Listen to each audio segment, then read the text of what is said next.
Huddle Sports Network, where we're breaking boundaries and redefining podcasting. Broadcasting live on 6 different platforms, we're bringing you the latest in sports like never before. Imagine tuning in to real-time discussions, expert analyses, and fan interactions all at your fingertips. Each platform offers a unique experience, whether you're on YouTube, Facebook, or Twitch. We're not just sharing stories, we're creating a community of passionate sports enthusiasts.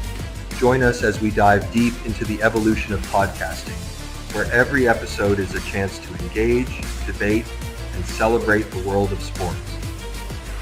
This is where your voice matters and the game never stops. Welcome to the Huddle Sports Network, where we're breaking boundaries and redefining podcasting. Broadcasting live on 6 different platforms, we're bringing you the latest in sports like never before, where sports passion meets podcasting brilliance. I'm Mike, the Bear fan, and alongside Bill, the Packer fan, and our buddy Ken Catalone, we're bringing you an incredible lineup of 38 diverse podcasters. Each one brings their unique flavor to the table, covering everything from game analysis to behind-the-scenes stories. Imagine diving deep into the minds of experts who live and breathe football, sharing insights that you won't find anywhere else. Show up here locally in the community. Make sure y'all go check out Kneecap Body by Jeremy Campbell.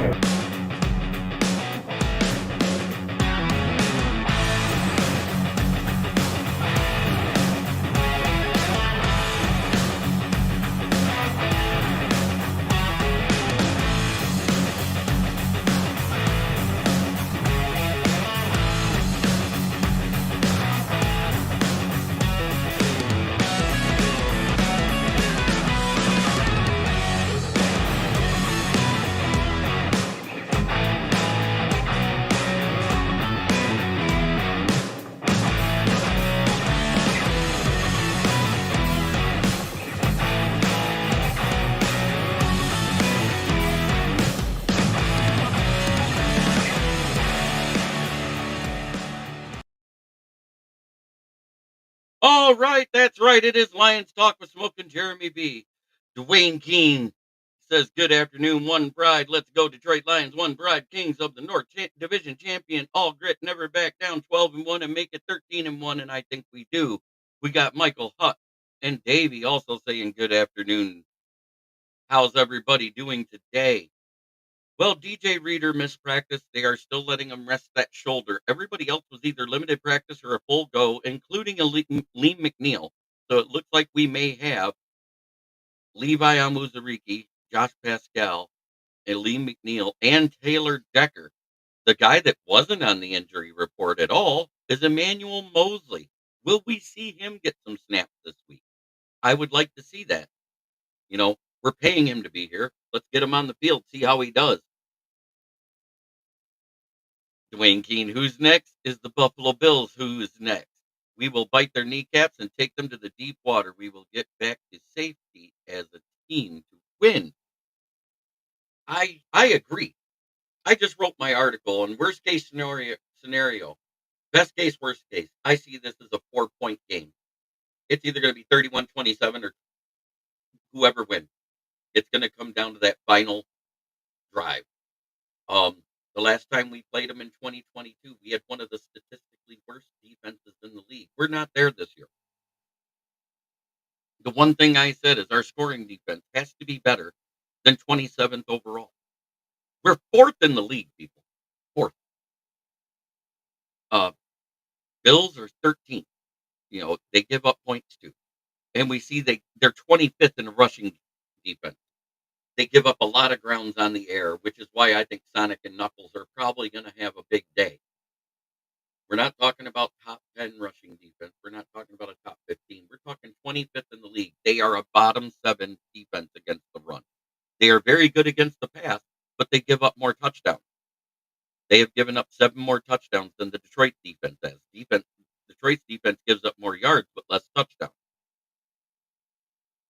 And if it wasn't for Josh Jacobs getting 3 rushing touchdowns last week, we would be a lot less in the touchdown department too. And I think that was more about who was out in the interior O-line than anything else, because Pat Connor could not tackle Josh Jacobs to save his ass. which is why he had a low PFF grade, is he was missing tackles on Josh Jacobs. He ran right through him. It almost looked like he juked him out himself out of the play. So that being said, I think we're getting healthier at the right time. The trend for Anzalone and Raymond is to be back week 18. Iffy, there's no timetable on. I don't know. He may be back week 18 too, but I can't count on it because I haven't seen anything that says that. He may be out for the year. Who knows? Derek Barnes, it's questionable if he'll be back. But the biggest thing I saw is in the post that Aiden Hutchinson had from in the suite. He's there posing, leaning, crouching, and everything with Jake from State Farm. And yes, Jake from State Farm, the new one, was there in the suite with him. I think that's pretty cool. But in that meeting, you had Leaf, you had Derek Barnes, you had Alex Anzalone, and Aiden Hutchinson all in the suite together cheering on our team. So these guys even support the team while they're supposed to be on IR and not supposed to be there. But I saw Anzalone without a cast on his arm. I think he's closer to returning than week 18, but I think week 18 is the soonest they'll bring him back. Why rush him when we got guys like Ezekiel Turner, Trevor Nowaski, Ben Neiman all making plays off of the Legion of Whom? And that's what I named my article. The Bills come to Detroit to face off against the dubbed Legion of Whom. And I went into the reason why I called them that. Because out of the 7 weeks since Aiden Hutchinson has been hurt, in the top 5 PFF ranked players has been somebody we've never heard of coming off the practice squad or being signed off someone else's practice squad, making impactful plays for this defense. And it's an amazing thing to see. It's a testament not only to AG, but to Calvin Shepard, our linebackers coach, and Terrell Williams, our defensive line coach. Jonah Williams looked just like Josh Pascal in the run game last week. He was sealing off the edge.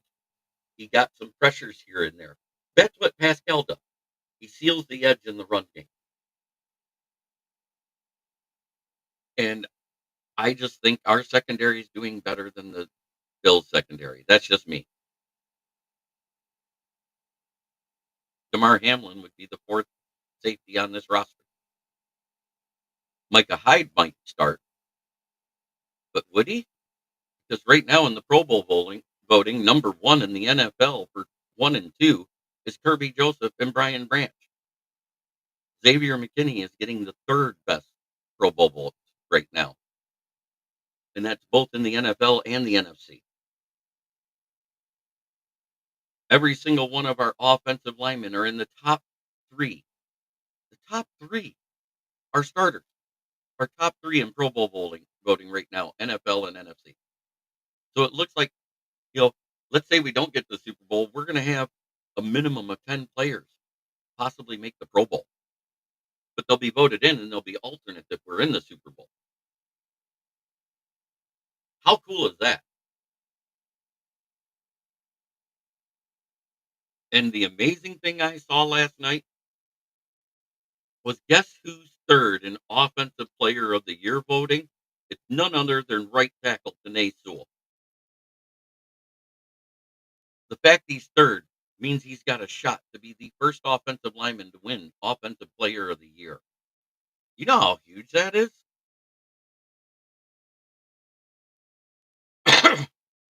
I couldn't believe it. Pat Rothwell, hey JB, it's been a while. I had some bad stuff the last few weeks here. Hopefully that's all over. Well, prayers up that you have a better rest of your holiday season. I hope everybody gets to have a Merry Christmas. And I'm debating whether we do an NFL roundtable talk that Wednesday night because there is a Christmas Day game. But I think we will. I think we might have to move it to Tuesday, no less. Would everybody be okay with that if we do the NFL roundtable talks on Tuesday because of a Wednesday game? Do it on Christmas Eve. Let me know in the chat. I think that's the way it should be because we got to make our picks before the Wednesday game. And yes, I'm wearing my undefeated Michigan 2020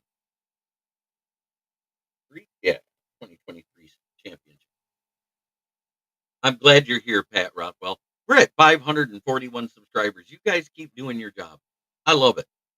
It's you guys out there that get me the sub. Jim Jackson, what's up, all? Let's go, Lions. 100%. It This run we're on right now, it's kind of historic. And I went over it yesterday. I don't know if everybody paid attention, but the records of the top 4 teams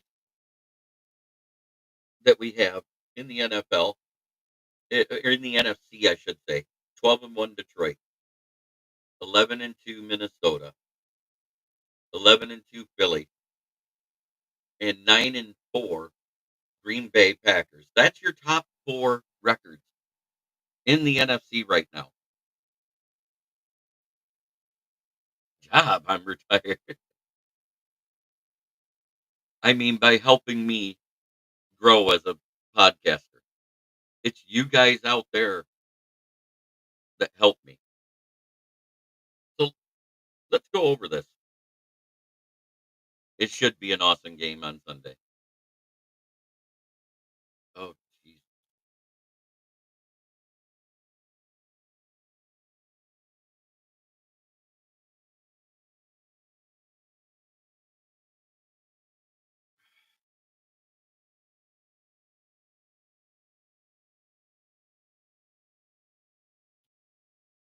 Opponents' records again. I'm going to start with the worst one.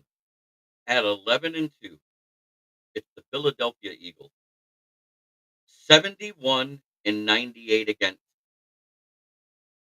That's 71 wins and 98 losses has been the total. The 2 teams they lost to have a 13-13 record combined. Green Bay has lost to 4 teams. Philly at 11-2, Minnie at 11-2, and Detroit twice at 12-1 for a 46-6 record for who they lost against, and a 43-61 record for who they won against. But the overall record is 95-74 for the record of all of them combined. But Detroit's on there twice, so you might could take off a 12-1 and make it 83-73, or 84-73. Excuse me. Minnesota 11-2, 75-94 overall. Record of the teams they won against is 56-87, and because they lost to Detroit and the LA Rams, the record against them for their losses is 19-7. Detroit at 12-1. Opponents' record against so far has been 86-83. The record of the teams that we've won against is 79-77, so above 500. And the record of our loss was another 7-6 record team in the Tampa Bay Buccaneers, who's leading their division right now. I agree. This is the toughest opponent we've had. They're a very prolific offense, but their defense is more suspect than ours. I'm saying this now. They're bad at third down, and they're also bad in the red zone compared to the Lions. And that'll be the difference in this game. It's why I think Detroit wins 31-27.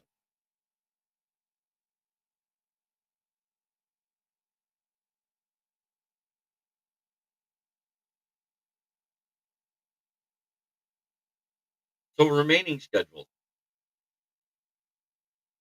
The toughest remaining schedule out there is Minnesota. They have a 33-19 for the record of the teams against them. They go against Chicago this week, which they should get an easy dub at home, because Chicago hasn't won on the road since Price was a child. Seattle 8-5, Green Bay 9-4, and Detroit 12-1. That's 33-19.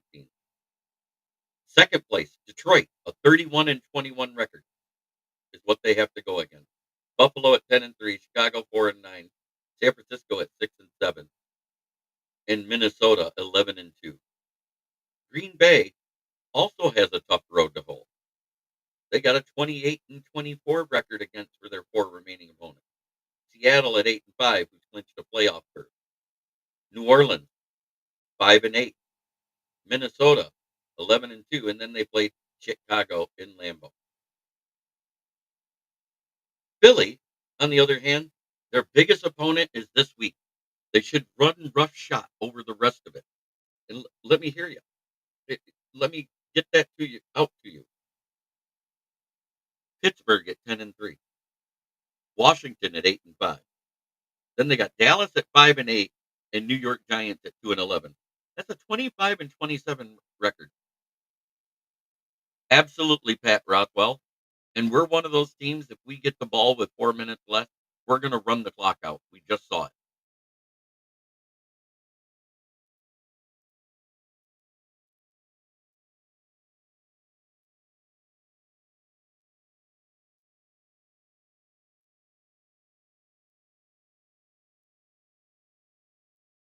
And I wasn't even trying to do it.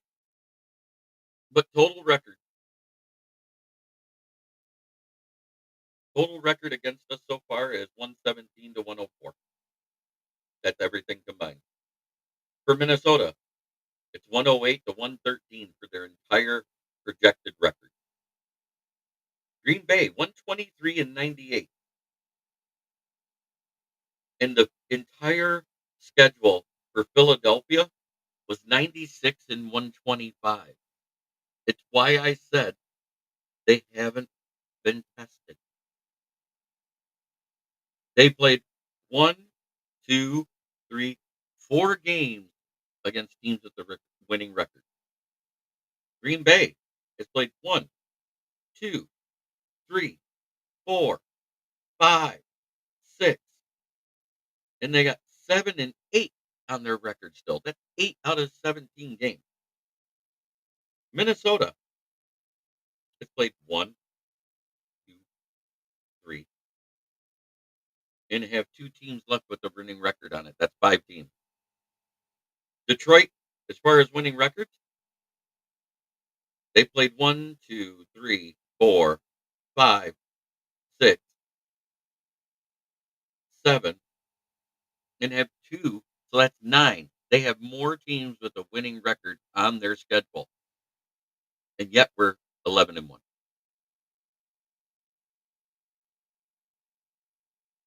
So when somebody says Detroit hasn't played anybody, tell them to go blow a goat.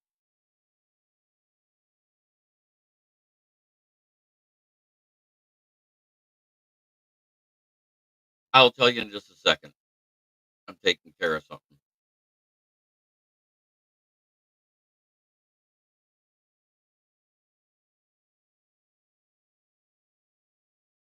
All right. Who has Minnesota left to play? They have Chicago, Seattle, Green Bay, and Detroit. They have the hardest schedule of all the teams out here. After they play Chicago, they have all teams with a winning record.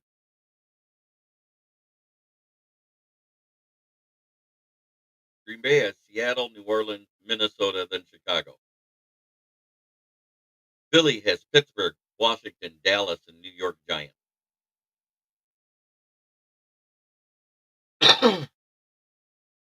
They're blowing a goat as they're saying it. LOL. I love it, Corey Patterson.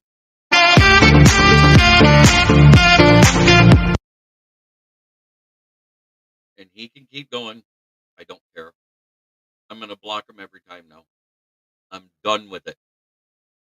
I do not have a Jeremy Jr., a Jeremy third, Jeremy the fourth, Jeremy the fifth. He could go to 101. I don't care. I'm done with him.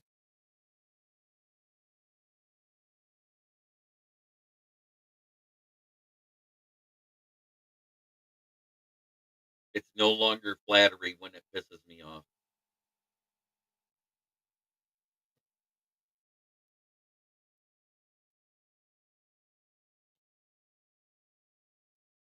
They can all do what Caleb does.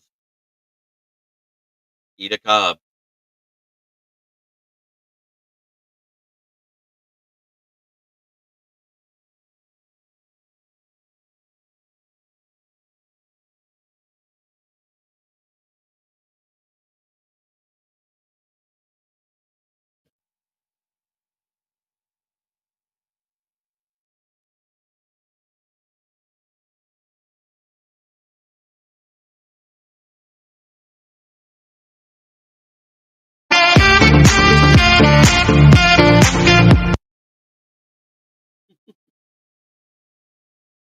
Oh, gotta have fun while you do this. So what's your questions? What do you wanna know? What statistic breakdown do you want? Because you know, pretty much we're first in scoring, they're second. They're a very good offense. Defensively, we're tied for second in scoring defense. They're fourth. The biggest thing is they're suspect on rushing. Their defensive rushing is awful.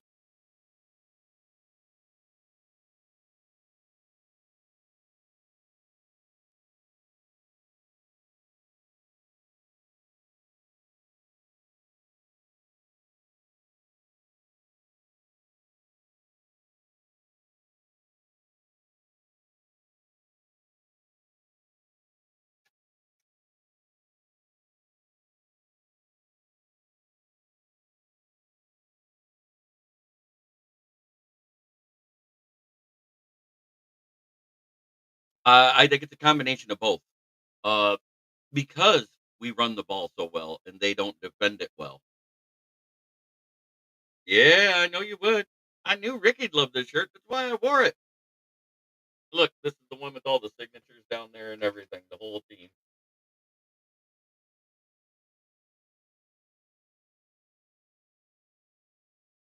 Oh my goodness.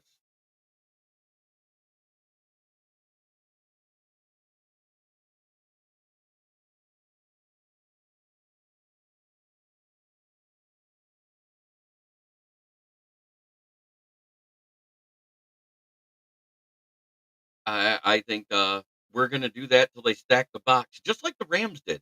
Go back and watch the Rams game. It wasn't because Stafford was elite at everything he did.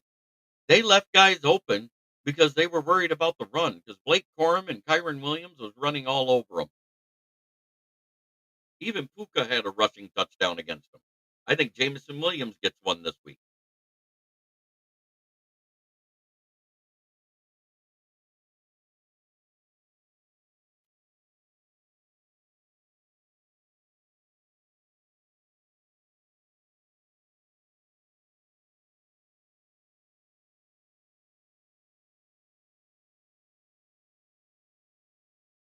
I'm just gonna keep blocking them and taking them out.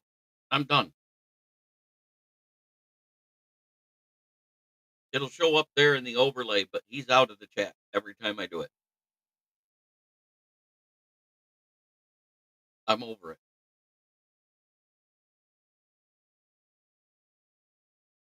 I've seen him go on other shows and make the stupidest takes I've ever seen, and I'm sick of it.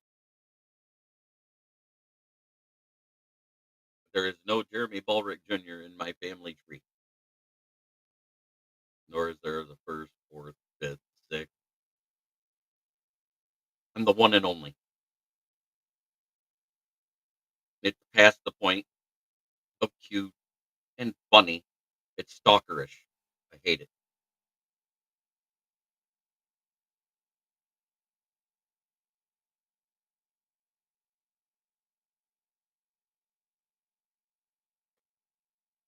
So man up, give your own name and give a real take because I don't find it funny anymore,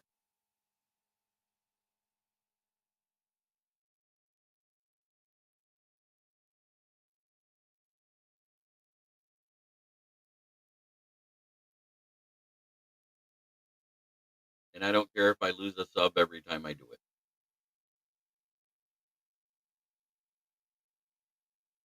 And it's just because it's cold enough. I need a shirt like this. But again, I think it's going to come down. We're probably going to have over 100 yards on the ground again. They give up 123.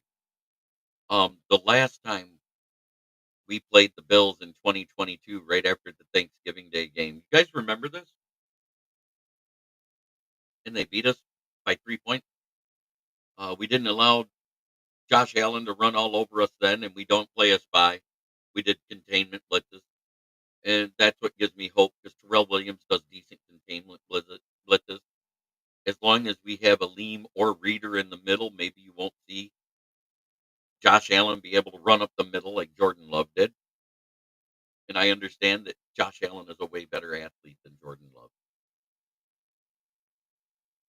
I understand he's leading the MVP race, but I think this will end up being Jared Goff's statement win of the year. He's going to throw for 2 touchdowns, 0 picks. I think we're going to end up with 2 touchdowns on the ground and a Jake Bates field goal. 1 from each, Monty and Gibbs. It's just a gut feeling I have. And then or one of those passing touchdowns becomes a Jameson Williams rushing touchdown, and it might be 3 on the ground and 1 touchdown. Yes, it did, and they had the ball last, 100%. Didn't they drive down and get a touchdown to take the lead because they were behind because we were leading that game?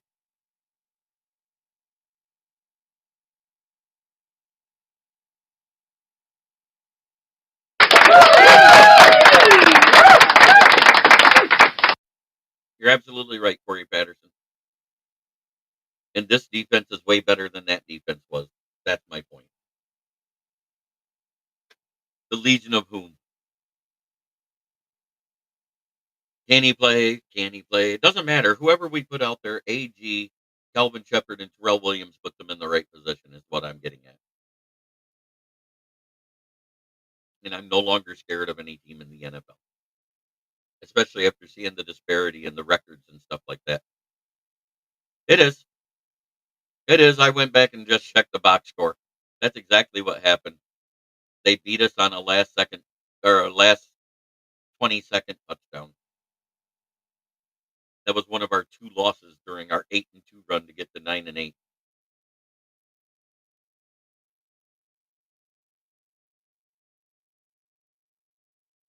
Yes, Levi, Pascal, and Aleem are all participating. DJ Reader was held out yesterday. We'll see if he comes back to the practice field today. We have 38 people watching. Make sure you like it on whatever platform you're on. It helps everybody. We had nobody watching on Facebook today, which doesn't bother me.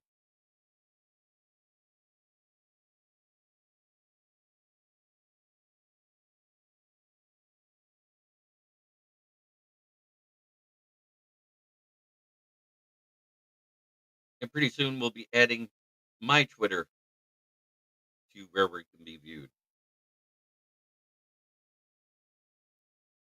That makes me happy.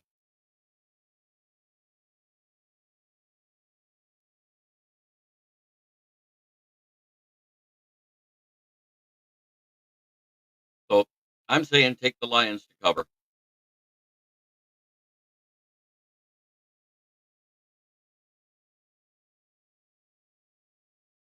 I'm thinking so too, but he does have to get out and prove he can handle it. So I do want to see him on the field, if not today, tomorrow. Because if he can't, I'd rather him be a healthy scratch and save him for the next game. Because then we got to go into that buzzsaw that's known as Chicago. That's scary. Ooh, 4-9.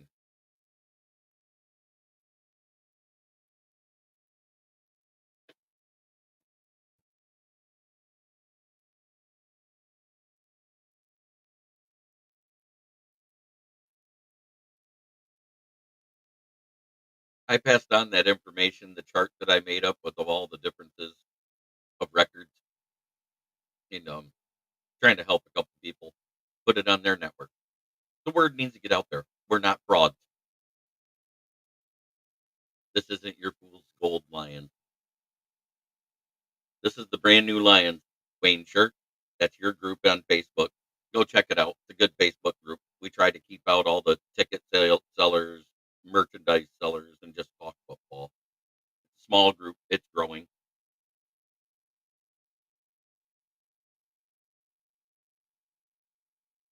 Ran by some good guys. My Facebook group, the Motor City Kneecap Biters. My Facebook page, Kneecap Biting with the Motor City Lions. That's all out there too. I'm at a point where I'm not scared. And I don't think I've ever been able to say that about our Lions.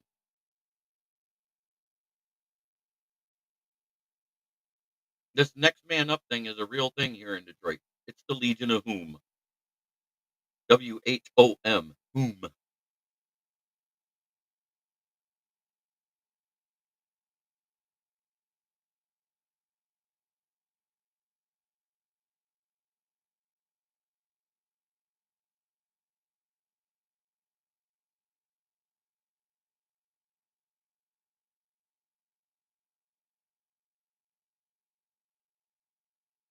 Because we saw Pat O'Connor was much more effective at defensive tackle while Aleem was on the field. Roderick Martin was more effective while Aleem was on the field when Pat O'Connor couldn't be on the field. But when it was just Roderick Martin and Pat O'Connor, things started to look a little different. We weren't getting that pressure up the middle, and that was when you saw the big chunk plays for Green Bay happen.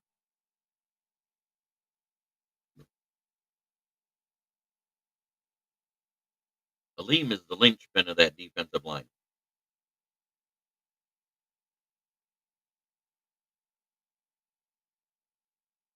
I don't think it's a homer vibe anymore. Back-to-back 12-win seasons. And you know what? Because of strength of schedule and strength of victories, we are still the 1 seed, even if we lose this game, but I don't wanna lose it. I don't wanna lose this one. I don't wanna lose in Chicago, and I don't wanna lose in San Francisco. But San Francisco, the way they played defense last week versus the Bears, that should scare some teams. Because so far this season, the O-line had started to progress, but jeez, oh Pete, they manhandled them. And I think the Rams should be scared tonight.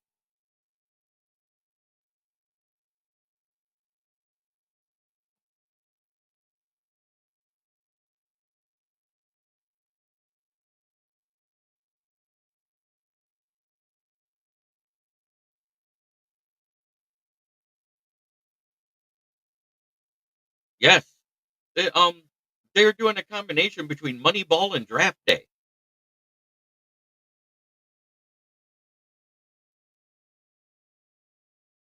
How many more teams are trying to go for it on fourth down, including Minnesota, LA Rams, Arizona Cardinals, Dallas Cowboys,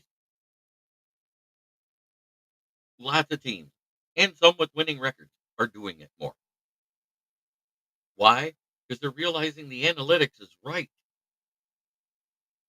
If you are in a close game and you're trying to win by time of possession, wouldn't keeping the ball be better for you than punting it away?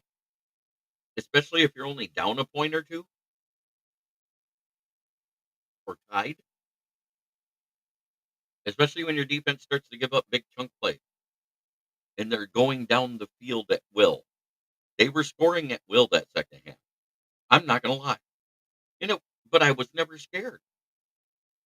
As soon as we got the ball back with 4.5 minutes.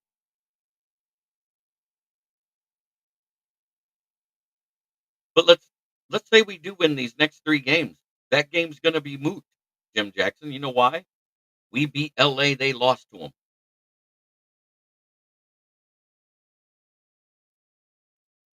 We'll be 5-0 in the division. We'll already have won if we're 15-1 after week 17, we'll have clinched the division. Watch.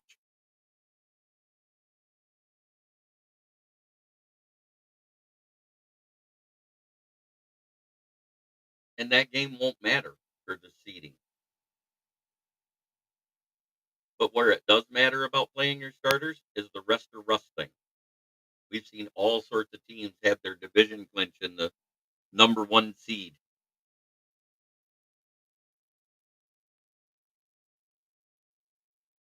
And then they rest their starters. And then they come out and they lose in the divisional round after having a bye week in the wild card round. And everybody says, "Oh, you get 2 weeks to prepare." You really don't. You get a week to prepare because you don't know which team you're facing. Your practice squad can't emulate the other team's roster because that's what the practice squad is for. The practice squad plus your second stringers emulate the other team's roster against you. So all you get is an extra week of walkthroughs, position drills, and some situational football, but you don't know who you're facing. That doesn't happen until the following Monday. So I'm just being real. It isn't an extra week to prepare. It's an extra week to condition. Keep your mind fresh and sharp and your body ready to go. And you might give your guys 2 days off instead of one, or even 3 days off instead of two. Make it be more of a in the gym, hanging out, studying film, watching the games on that Saturday, Sunday, just seeing who you're going to face, playing the seeding game. That's the benefit of the one seed. But yet, we've seen lots of teams come out with the one seed and just fall flat on their face, aka the Dallas Cowboys.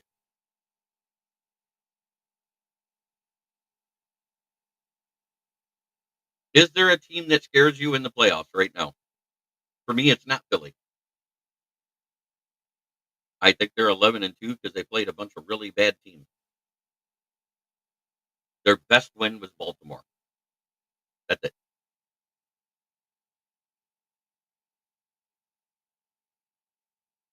And that was in their house.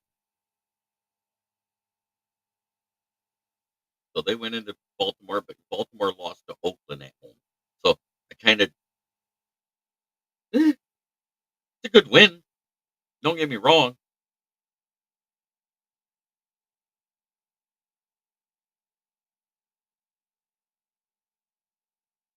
But I don't even think anybody's scared of Baltimore in the playoffs now because that defense looks bad.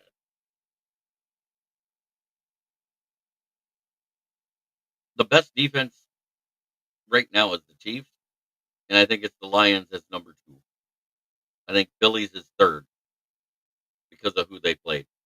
You might have even put Minnesota's defense ahead of Phillies. Really, they've had more takeaways than every other team in the league. Between Alex Van Ginkel, Byron Murphy finally pulling his head out of his ass. I agree, Jim Jackson. I think we're the scariest team in the NFL. And the fact that we might have Aiden Hutchinson for the playoffs because of how well he's progressing in his recovery, that speaks volumes to how scared the other team should be. What if Aiden Hutchinson's able to play the divisional week instead of the championship week? Because before it was a 55 chance he could play in the Super Bowl. Well, now it's went to a 75% chance he's playing in the conference championship game, which means it's a 55% chance he can play in the divisional game. And that's what everybody's missing out on. Like I said, as far as him walking around without crutches and stuff like that, he's 4 weeks ahead of schedule. The fact he's jumping in a pool with a weighted flak jacket, that's 6 weeks ahead of schedule.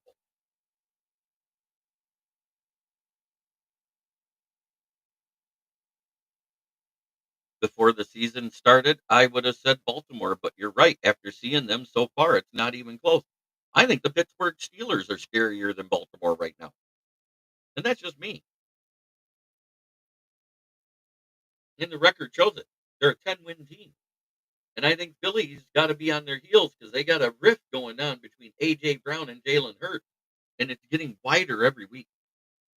Last week, there was 3 plays where he was wide open and Jalen Hurts wouldn't throw him the ball. And he was supposed to be the primary target or the hot route. It was talked about by a bunch of Philly podcasters. And Brandon Graham calls out A.J. Brown for how he's acting. You're sounding like a diva. You're doing this. You're doing that. And tells him to bury the hatchet with Jalen Hurts. And when he was asked by the media, he goes, "We're good." That's not the right answer. A team is like a family. Oh, it was just a little tiff. We ruffled our feathers. We're going to be fine. We're like brothers. Everything's great. That's what that's the answer you wanted to hear. Not we're good. So I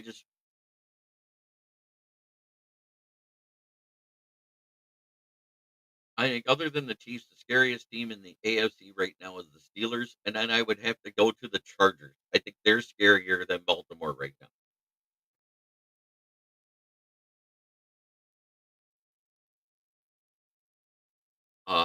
scared of Miami.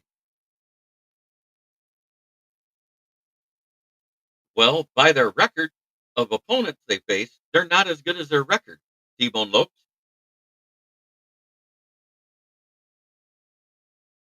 They haven't played anybody. Their 2 losses was Tampa Bay and Arizona.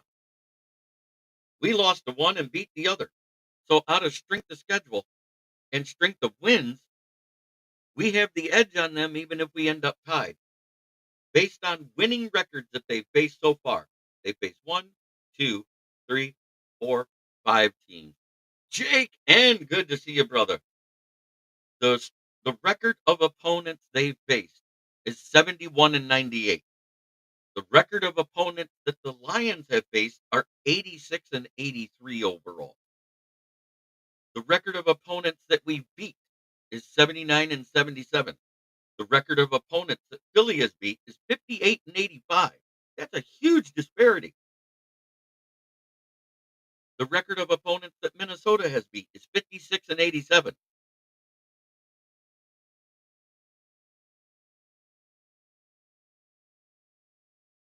I still think the Chiefs defense is very good. The offense is meh. The offense, I'm not scared of their offense.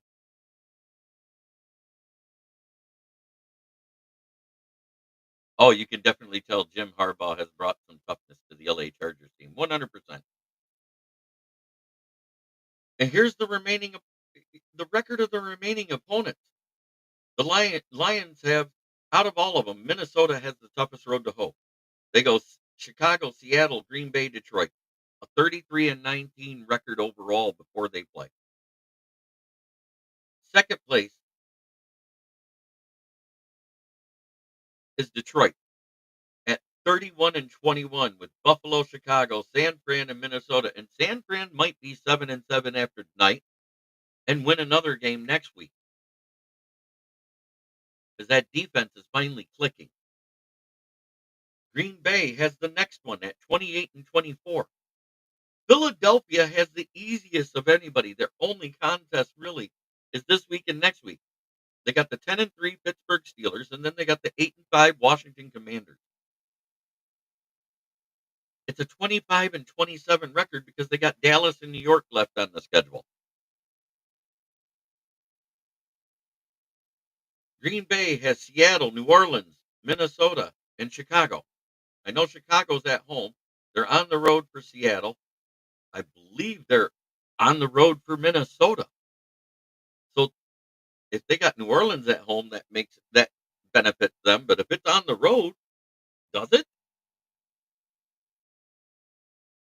So this is just some crazy stuff going on. You know,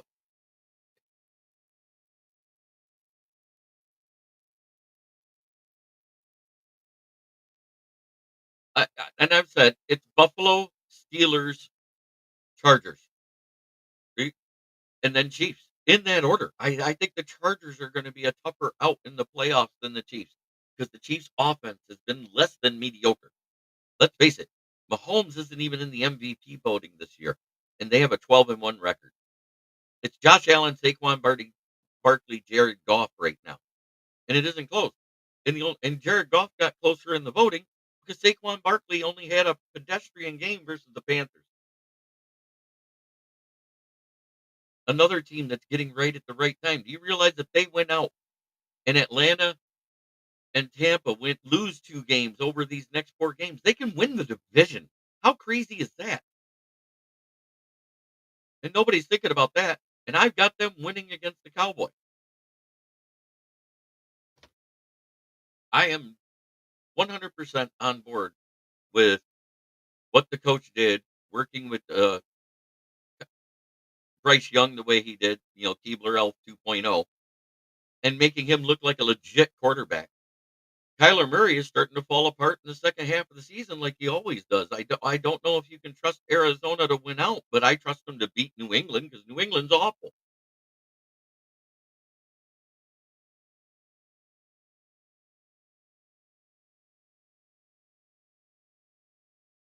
They are awful.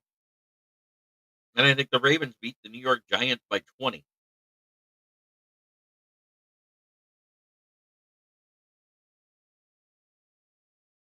I think Minnesota wins by at least 7 this week. At least, because that offense has regressed since promoting their interim head coach. The mediocre NFC South division is up for grabs 100%.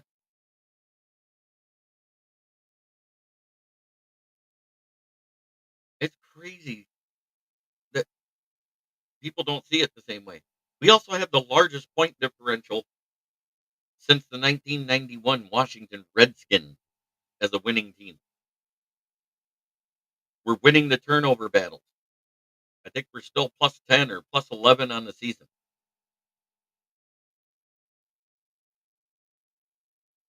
I think since he broke Dallas, and it's so strange that the Bengals record is what it is. It's because their defense is just as bad as Dallas's. Let's not sugarcoat it. That defense couldn't beat Bishop Sycamore.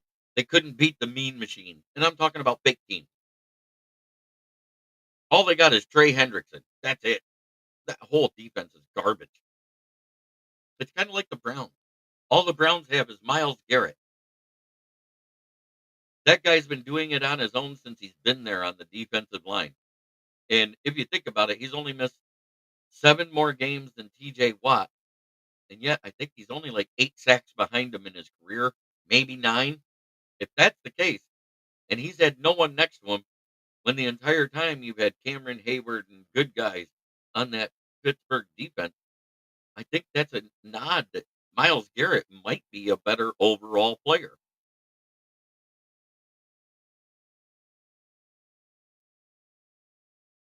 I think I could put together a team of 30-year-olds, coach them for 6 weeks, and we'd beat the Bengals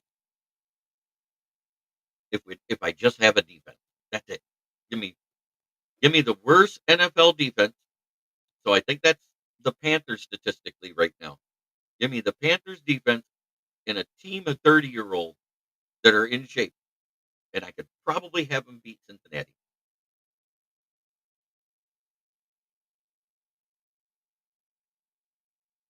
Just by using fundamentals, basic principles.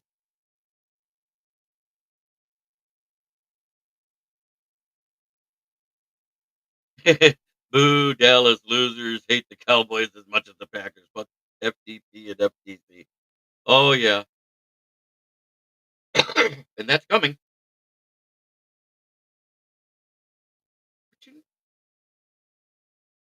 Did I sing Gridiron Heroes on Monday?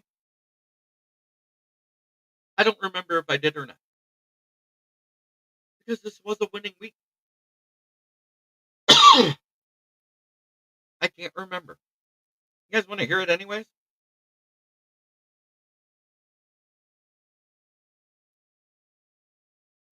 And we win yet our 3rd game off the leg of Jake Bates. It's so beautiful.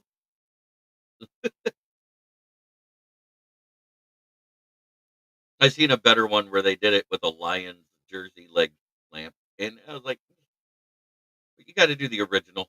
If you're gonna put the little kid in there, it's got to be the original leg lamp. The fight song, yes, sure, all right. Forward down the field, a charging team that will not yield. And when the blue and silver wave, stand and cheer the brave. Rock, rock, rock, go hard, win this game. With honor you will keep your fame. Down the field and gain a Lion victory. Go Lions! Fuck the Packers.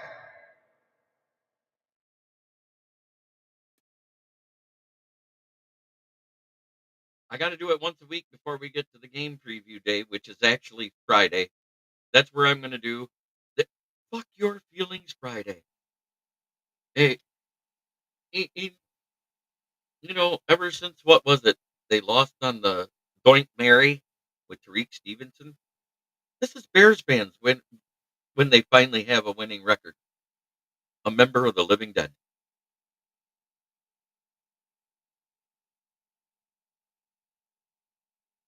I'm still looking at my stores. I haven't found it yet. I want this product. Where is it?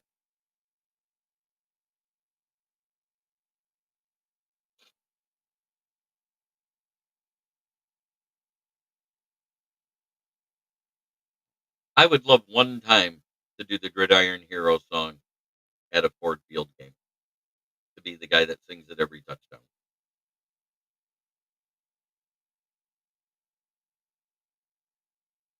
If only the Lions would let you do that at the games for the real fight song, for real. I would love it. I would love it.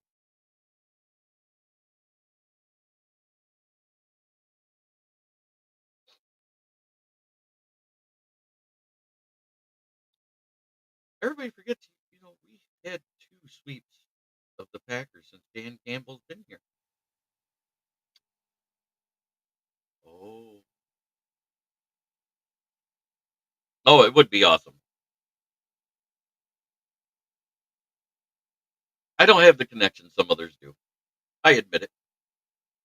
I don't get to go to things for free all the time.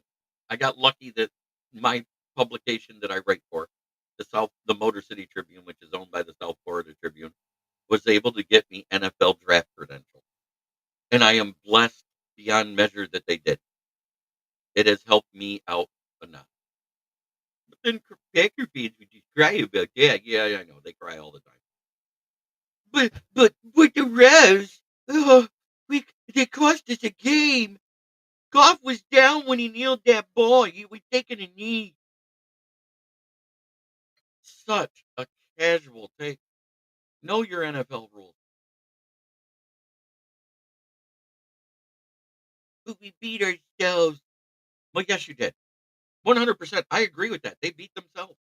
You can't be down 7 to 17 and a half. You have to play all 4 quarters versus this Lions team. The only team that played all 4 quarters against us so far has been Tampa Bay. And you could even say LA. They just didn't get a chance to get it in the 5th quarter because it was overtime. And we won the flip and rammed it down their throat. Literally.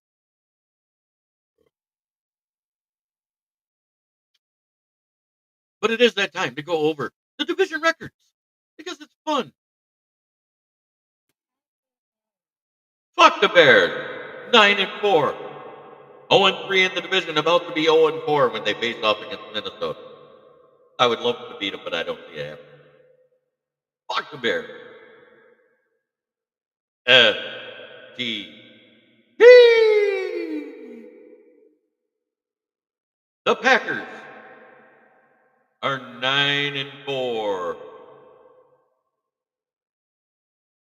1-2 in the division because they couldn't beat us, and or 1-3 in the division because we beat them twice. Yes. 3rd place, probably stuck there this season too. Minnesota.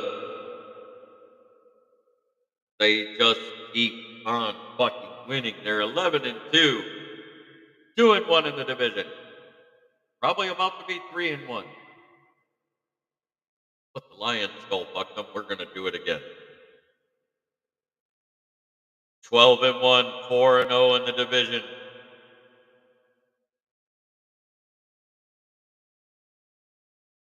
It's the mighty, mighty Lions.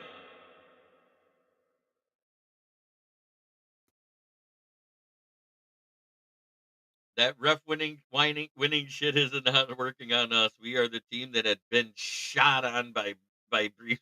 Yes, feel our pain, bastards. FTP, 100%.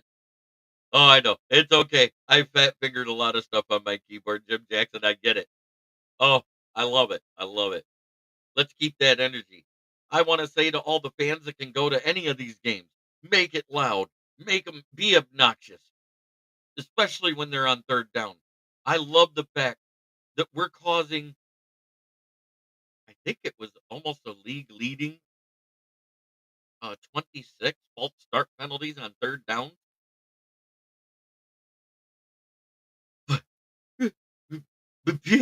But Lions fans were a bag. Saints started it first. Stop it. Stop it. They called themselves the Aints.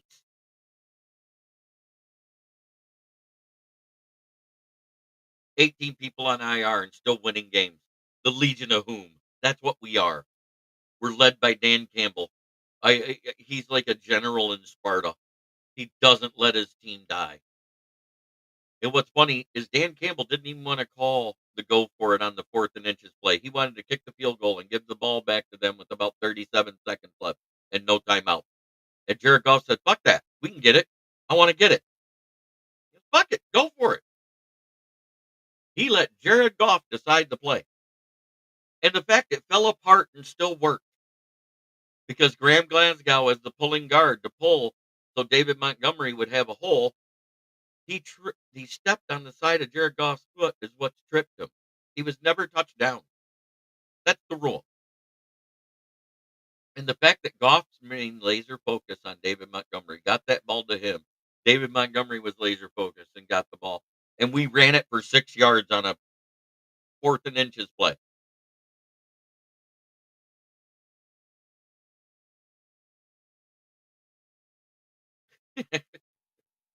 um, and I'm going to defend, as much as I hate to say this, I am going to defend the LaFleur and the Packers on one thing.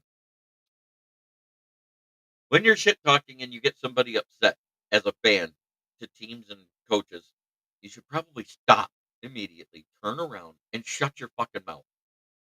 That guy got a lifetime ban from Ford Field over that. So there, the Fords felt that way too. It's LaFluke. It's LaFluke. He can't beat Dan Campbell. He can split with him, but he can't whoop him.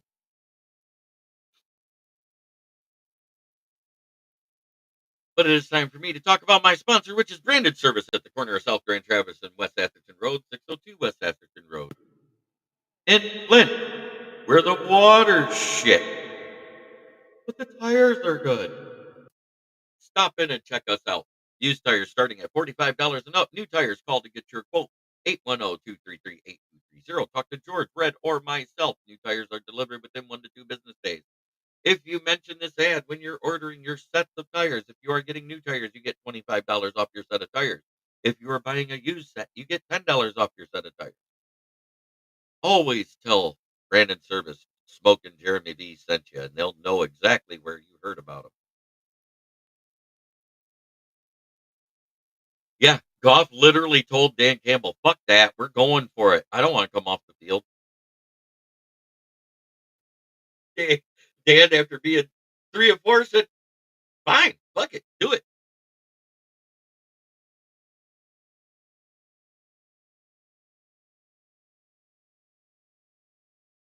But they didn't look so happy. They keep winning. Oh my god. The refs helped you, and we can beat the Lions. We're that good. Wah! That's what they sound like to me. Thank you for watching. Try every day to be a better person than you were the day before, because that's the only way to make the world a better place. It starts right here. We got to start treating others the way we want to treat ourselves. Um, Personal attacks are not okay, but attacks as a team are fucking great. Have a great day, everybody. One pride, and let's go kick the Bills Mafia ass.